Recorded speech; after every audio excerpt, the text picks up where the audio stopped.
So gusto kong linawin muli, or lilinawin natin, nagsalita kanina yung Department of Justice. Gusto kong linawin sa Securities and Exchange Commission dahil kayo rin ay may mandato na ipairal ang ating batas at tingnan kung ang ating mga batas ba ay sinusunod ng mga korporasyon. Kanina nabanggit yung explicit, specific provisions of our Constitution, Section 11 of Article 6, that requires na ang mass media ay kailangan pagmamay-ari ito ng Filipino citizens. Okay.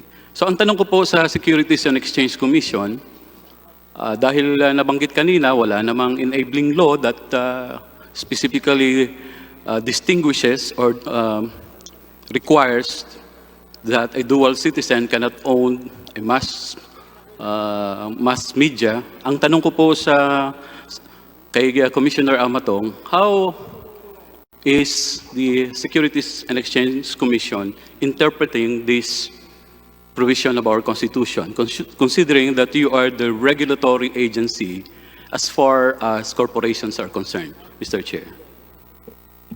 Commissioner Amatong, you may reply. Good afternoon po, Congressman and Mr. Chairman, and good afternoon to the joint committees on legislative franchises and good governance. With respect to the SEC, Your Honor, first let me clarify, Your Honor, I think it was already clarified a while ago by Congressman Rimulya. There is an implementing law when it comes to the requirement under the Constitution that mass media be owned by Filipino citizens, wholly owned by Filipino citizens. It is I forgot the exact number of the presidential decree, but I think Congressman Rimulya read it out already. So there is an existing enabling law with respect to the requirement that mass media be owned by. Mr. Chairman, that's PD 1018. Opo. But to answer your question po, our interpretation of the dual citizenship law has been similar to that of the Department of Justice. So the interpretation po of RA 9225 is that a dual citizen is 100% Filipino. Yan po yung current interpretation namin. So that we don't look anymore at this point, Your Honor, at the foreign citizenship of the shareholder, officer, or director. But that question, Your Honor, has already come up in an opinion request in connection with Filipino Americans who are operating a business that had to do with ownership of land, not directly with mass media, but with other businesses that are reserved for Filipinos, like ownership of land. So ngayon po, a dual citizen, dun sa pag-analyze po namin, is essentially a Filipino, and we don't look anymore at his foreign citizenship as with respect to his eligibility to perform acts or engage in businesses reserved for Filipinos. Mr. Chairman, is this the opinion of the Thank whole you. SEC? Yes, Your Honor. This is the opinion of the SEC? Your Honor, Mr. Chair, I still have my time, and It's a clarification, Mr. Chairman. It's a I- clarification. Yeah, I asked the opinion of the Yes. SEC, so that's the opinion of the SEC. That was the query of the Honorable Zarate on the SEC. If I may remind the members of the committee, you know, it's very hard to preside when some of us are in Zoom and some of us are here. Kindly just be recognized first so I can clarify the points and be it recorded properly. Honorable Zarate is recognized. Thank you, Mr. Chair. Thank you to Commissioner Amatong. Tama po kayo, ano?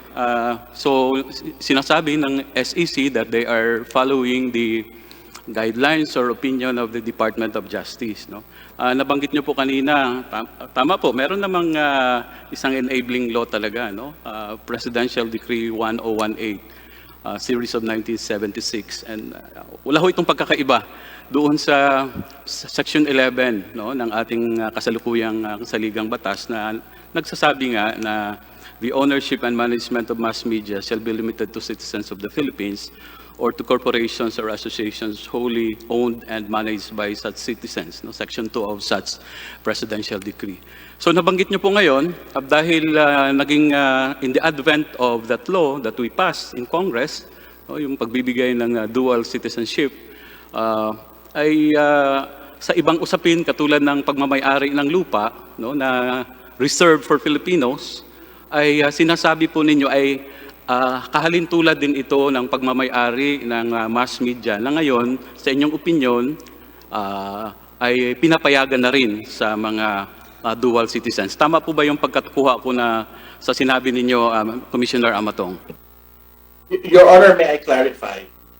The question now, Your Honor, as to the correct rules to apply when it comes to the mass media corporation are currently before the Supreme Court. Yun po mismo yung katanungan that was raised to the Supreme Court by the Office of the Solicitor General, how to properly interpret the mass media provision in the Constitution. What I'm saying, Your Honor, is that there is an existing opinion issued by the Office of the General Counsel of the SEC in 2010 that had to do with stockholders and officers of a corporation that was engaged in real estate.